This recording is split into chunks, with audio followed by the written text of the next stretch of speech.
And welcome back, Dr. Moby Solangi from the Institute-for-Marine-Mammal-Studies, right here, live at 5, to tell us about some special guests flying into the coast all the way from Massachusetts tomorrow.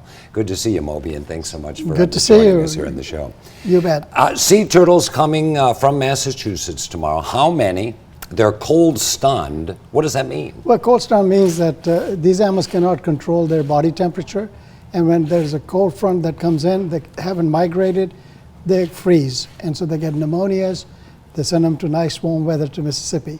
So we'll be getting 23 tomorrow at 2:55 by a special plane that comes here and delivers them. You know, they do typically migrate south. That's their nature.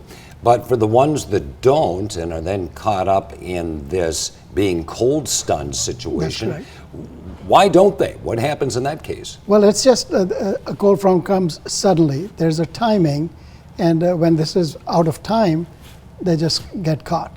So nature has given them a certain clock, and when they don't follow that clock, unfortunately, they get cold stunned and caught up. Now, what will you do to rehabilitate these turtles? How long will that take? And then what happens to them when you're finished? Well, they all originated from the Gulf of Mexico. They traveled and go up there, and so they come here with sicknesses, pneumonias, most of them. We give them 10 to 11 care. We work with the College of Veterinary Medicine at Mississippi State Universities. Their veterinarians come and help us. And some take more time than others, but generally 3 to 4 months. Come springtime, we'll be releasing them. And then we put satellite tags on some of them and follow them to see where they go. Well, I mean, I think it's always great, and it's always, people enjoy that when you have your turtle release out into the Mississippi Sound, and that just must make the staff at IMS and everybody here on the coast feel so good about everything. It is, and keep in mind that these are the most endangered sea turtle species in the world, and this is their home. And so even though they're born in Mexico, they come in and spend their early lives in Mississippi and Louisiana waters.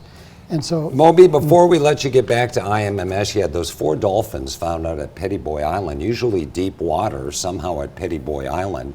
I know you're doing the necropsy on what may have caused the death.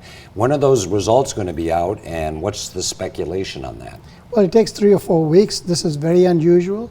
They live in large numbers, and when they get sick or injured, they come to land, and they come to land to be able to breathe and survive and away from predators. But I think something is wrong, whether it's environmental or as a group, there was an epidemic or epizootic. Will you come back and make XXV the first to know when we find out what happened to those dolphins? Of course, Dave. Alrighty, thanks, You're the Moby. best. Appreciate that.